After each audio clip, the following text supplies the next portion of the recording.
আপনি কি কল্পনা করতে পারেন একজন মানুষ শুধু একটু স্নেহ, ভালোবাসা ও সাহায্য পেতে ভাড়া করছে দাদি? হ্যাঁ, ঠিকই শুনেছেন। দাদি, প্রেমিক প্রেমিকা, স্বামী স্ত্রী, যে কোনো সম্পর্ক এখন ভাড়া পাওয়া যাচ্ছে জাপানে। প্রযুক্তির শীর্ষে থাকা এই দেশটি আজ এমন এক পর্যায়ে এসে পৌঁছেছে যেখানে মানুষের হৃদয়ের শূন্যতা মেটাতে গড়ে উঠেছে রেন্টাল রিহ্যাবিলিটেশন নামক এক ধরনের অভিনব ব্যবস্থা। আজকের এই ভিডিওতে জানতে পারবেন কেন এমন হলো, কিভাবে কাজ করে এই সিস্টেম, আর এতে জড়িত থাকা মানুষগুলো কি রকমের অনুভব করেন।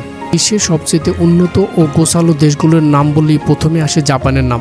শৃঙ্খলাপূর্ণ জীবন, প্রযুক্তির আধুনিকতা, সব মিলিয়ে যেন ভবিষ্যতের এক জ্বলন্ত উদাহরণ। কিন্তু এই সৌন্দর্যের আড়ালে লুকিয়ে আছে এক গভীর সংকট, জাপানের একাকিত্ব। জাপানের জনসংখ্যা যেমন কম, তেমনি মানুষ পরিবার গঠনে আগ্রহ হারাচ্ছে।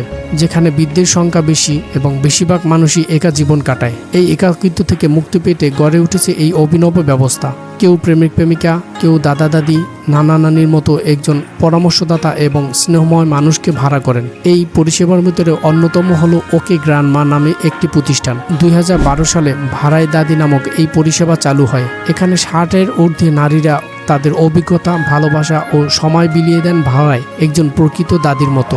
তাদের মধ্যে কেউ অসাধারণ রান্না করেন, কেউ ছোটদের গল্প শোনান, অথবা কেউ সময় দিয়ে একাকিত্ব মানুষকে সাহায্য করেন। অনেক সময় ছোট বাচ্চার বাবা মা ব্যস্ত থাকায় তারা এই দাদি সার্ভিস নেন তাদের বাচ্চাদের জন্য, পড়াশোনার জন্য, গল্প শোনানোর জন্য, অথবা সময় কাটানোর জন্য। কেউ হয়তো তার প্রয়াত দাদিকে মিস করছেন, তিনিও ভাড়া করেন একজন দাদি। এই সার্ভিস শুধু জাপানিদের জন্যই নয়, যারা বিদেশ থেকে গিয়ে একা থাকেন তারাও এই সাহায্য নেন। এমনকি সিনেমা, নাটকের এজেন্সিগুলিও দাদি চরিত্র মানুষ ভাড়া করেন। প্রশ্ন উঠতে পারে, এই পরিষেবা কেন দরকার হলো? জাপানের একাকিত্ব আজ জাতীয় সমস্যা। অনেকে তো আত্মহত্যার চিন্তাও করেন। এমন সমাজে পারিবারিক উষ্ণতা ফিরিয়ে আনতে গড়ে উঠেছে ভাড়া করা সম্পর্ক।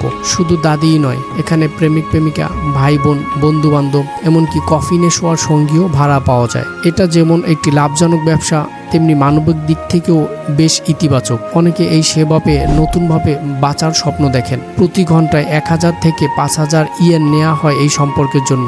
এজেন্সি কর্মীদের প্রশিক্ষণ দিয়ে পাঠানো হয় এবং সব সময় নজরদারিতে রাখা হয়। তবে এই সার্ভিস নিয়ে সমাজে রয়েছে মিশ্র প্রতিক্রিয়া। সম্পর্ক যদি টাকা দিয়ে কেনা হয় তাহলে সেটা আর সম্পর্ক থাকে না। আবার অনেকেই মনে করেন সময়ের দাবি মেনে এমন আধুনিক পরিষেবা খুব দরকার।